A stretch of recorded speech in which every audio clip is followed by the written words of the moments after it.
আসসালামু আলাইকুম। আপনারা সবাই কেমন আছেন? আলহামদুলিল্লাহ আমিও ভালো আছি। আজকে দেখাবো গরুর দুধের সরের মালাই পাউরুটি মিষ্টি। এখানে আমি গরুর দুধের সর নিয়েছি 2 কাপের মতো।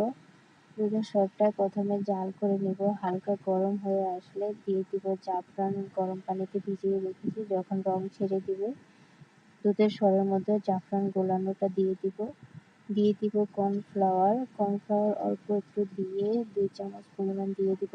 পানি দিয়ে মিলিয়ে দিয়ে অনবরত নেড়ে চেড়ে ঘন করে নিব।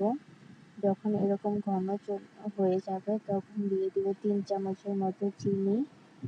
বেশি চিনি লাগবে না, এখানে দুধের সরটাই মোটামুটি অনেকটা মিষ্টি ছিল, তাই আমি অল্প চিনি দিয়েছি। যে যার যার পছন্দ মতো মিষ্টিটা অ্যাড করতে পারবেন। এখন আমি এটা নামিয়ে নিব, ঠান্ডা হওয়ার জন্য অপেক্ষা করব। এখানে আমি একটা পাউরুটি নিয়েছি, পাউরুটির সাইডটা ভালো করে কেটে বেলুন দিয়ে বেলে নিব, একদম পাতলা করে নিব। যে পুরটা রেডি করেছি ওই পুরটা মাঝখানে দিয়ে রুটির মতো রোল করে নিব।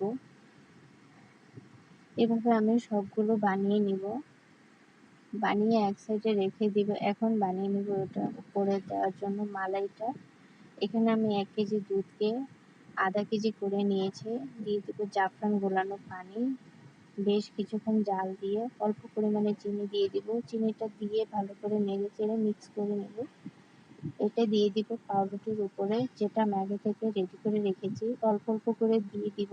এখন বন্ধুরা দেখতে কতটা সুন্দর দেখা যাচ্ছে। এখানে সবগুলো দুধ দিয়ে দেওয়ার পর ফুলে ডাবল হয়ে যাবে। হয়ে গেল আমার গরুর দুধের সরের মালাই পাউরুটি মিষ্টি।